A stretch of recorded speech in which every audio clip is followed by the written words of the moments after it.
Selamat siang teman-teman yang saya kasih, Bapak dosen dan Kakak Asdos yang saya cintai. Untuk kesempatan kali ini saya perwakilan dari kelompok 14 ingin menanggapi makalah yang telah dibuat dari kelompok 13. Tentang yang pertama yaitu Pseudo Dionysius mengasihi Allah melalui 3 jalan. Dionysius merupakan anggota Areopagus, seorang yang terkenal bertobat karena Rasul Paulus. Selama ratusan tahun lamanya, ia dianggap sebagai pengarang dari 4 tulisan yang terkenal yang sangat berpengaruh dalam sejarah spiritualitas Kristen. Tetapi pada tahun 1895 tersebar kabar bahwa para ilmuwan berhasil membuktikan mengenai tulisan misterius yang muncul pada tahun 532 yang dipengaruhi oleh Plotinus dan seluruh tradisi Neoplatonis. Bahkan Erasmus menemukan bahwa adanya paralel yang tidak dapat disangkali. Sekarang ini tulisan Dionysius memberikan salah satu ungkapan terjelas tentang bagaimana memulai mengerti dan bertumbuh dalam persekutuan dengan Allah.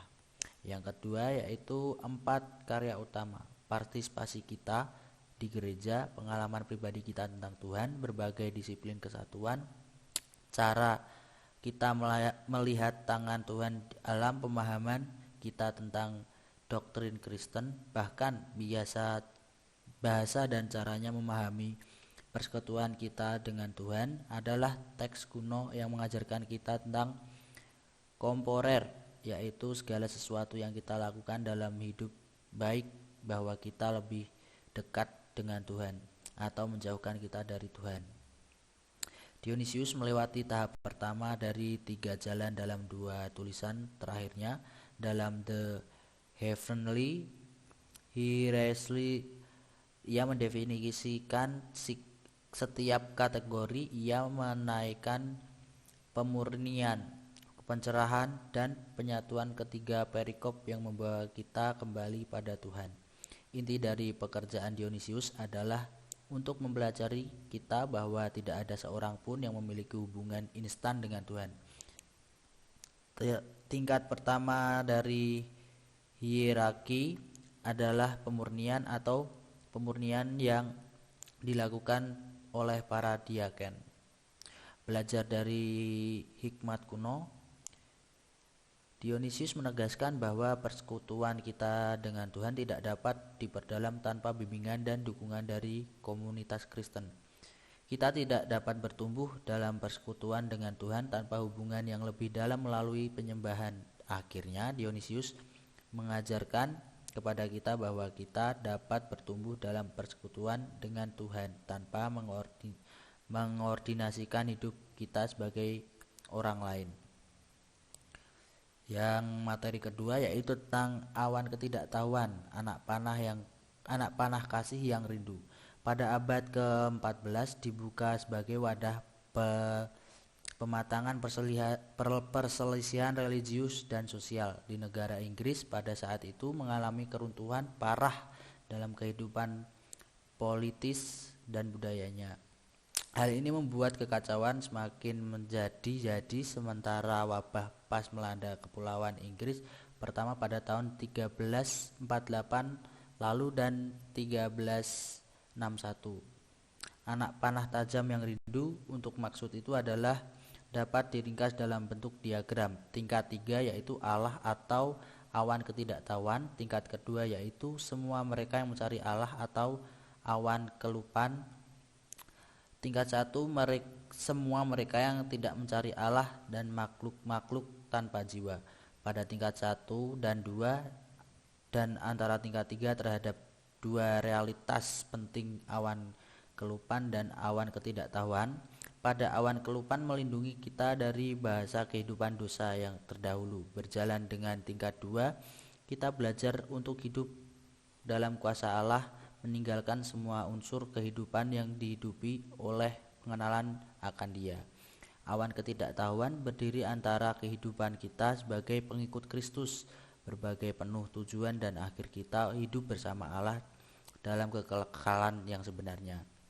Yang sebaiknya dari menjadi perisai dan menghalangi ingatan-ingatan tentang kehidupan yang tidak lagi kita inginkan. Awan ini justru mengantarkan masuk ke dalam hadirat Allah atau awan ketidaktahuan. Bukanlah suatu awan secara fisik, tetapi suatu kegelapan pengertian, suatu keadaan kekurangan pengetahuan.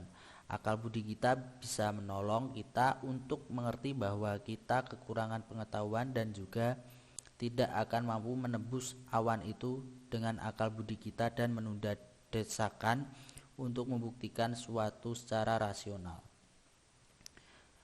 Belajar latihan, salah satu jalan untuk menghapus dosa-dosa maut ialah terus berlatih. Latihan yang dimaksud ialah bukan kegiatan jasmani melainkan usaha mental untuk mengungkapkan perhatian penuh hormat kepada Allah. Dengan cara latihan rohani dapat menolong kita untuk menghancurkan kejahatan, mengembangkan kebaikan. The Cult juga mengajarkan kita bahwa kita menginginkan kehidupan ini kita dapatkannya dengan mengikuti 7 langkah penting. Yang pertama-tama, kita harus mengakui dosa kita. Yang kedua, menimbulkan kerendahan hati. Ketiga, kita tunduk kepada mereka yang berotoritas di atas kita. Keempat, kita dapat membungkus semua pemikiran dan dorongan hati dengan awas kelupaan. Kelima, kita belajar menggunakan disiplin rohani, membaca, merenungkan, dan berdoa untuk bertumbuh di dalam Allah. Yang keenam, kita belajar menyelaraskan kehendak dan keinginan Allah. Dan ketujuh, yang terakhir, kita dapat belajar beristirahat kasus dari dalam hadirat Allah. Sehingga The Cult berulang kali mengingatkan kita untuk mempraktikkan latihan di mana kita senantiasa belajar menolak gangguan yang akan datang melalui indera kita, agar kita senantiasa berpikir dengan selaras tentang kebenaran Allah, dan akhirnya tumbuh kita maupun akal budi kita menolong kita menyadari kebutuhan kita akan kenyataan bahwa kita tidak dapat memuaskan kebutuhan ini dengan kekuatan sendiri. Materi yang ketiga yaitu Tresia dari Avila atau memasuki kediaman Kristus. Setiap font dipenuhi dengan bencana. Kami dari pihak penanggap, tolong kami jelaskan apa itu font, yang bencana apa yang dialami oleh font tersebut dan dapat menyebabkan bencana tersebut. Yang pertama, di sana saudara menjelaskan lanjutan dari akibat masa yang spektakuler, yaitu berimbas sempat pada hancurnya ikatan sosial dan mengalami kemunduran.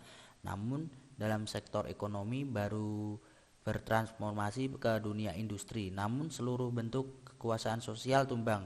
Yang dua, terjadi ketegangan yang menghancurkan Eropa berdampak sampai ke kehidupan gereja. 3. Namun Luther, Calvin, dan Zwingli memberikan perhatian kepada masyarakat jelas bahwa dan memberikan arti secara arah bagi kerinduan banyak orang yang mungkin dari di sini siapa yang mengadakan operasi ini dan apa tujuannya. Yang keempat, ada yang menentang dengan inisiatif global terdahsyat dalam kehidupan sejarah Kristen modern. Coba saudara jelaskan apa itu tentang inisiatif global dan saudara maksudkan dalam makalah saudara ini.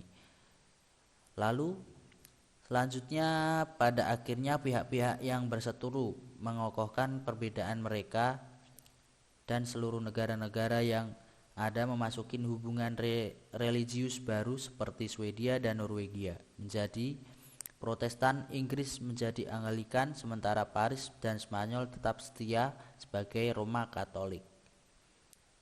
John of the Cross menerangi malam dalam gelap.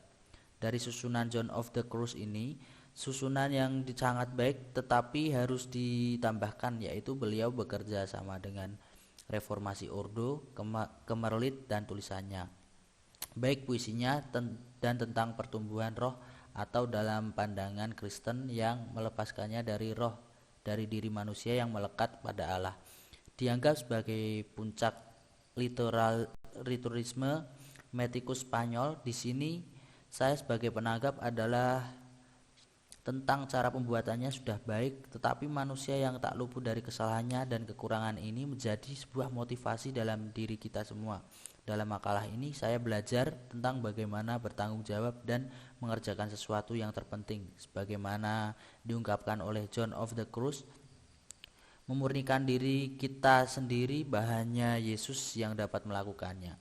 Melalui darahnya yang mahal, pengalaman gelap yang tidak berasal dari Allah atau cobaan pada kita itu datang dari keinginan daging dan dunia yang kita rasakan. Tetapi Tuhan mencoba agar kita tidak terjerumus ke situ dan menginginkan kita untuk datang kepadanya mengakui dosa dan kesalahan kita masing-masing.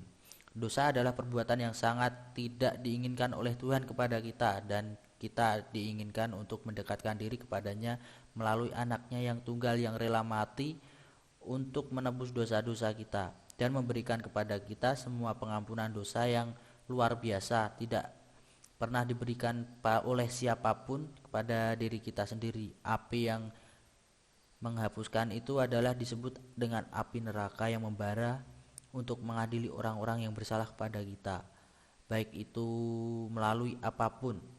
John of the Cross dibimbing oleh berkorespondensi dengan Carmelite yang lebih tua, Tresia, dan dari Davila, baik puisinya maupun studinya yang mengembangkan jiwa dianggap sebagai puncak sastra mistis Spanyol.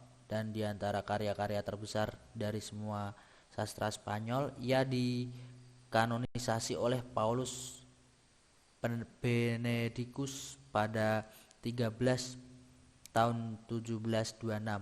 Pada tahun 1926 ia dinyatakan sebagai pujangga gereja oleh Paus Pius XI dan diumumkan sebagai dokter mistik.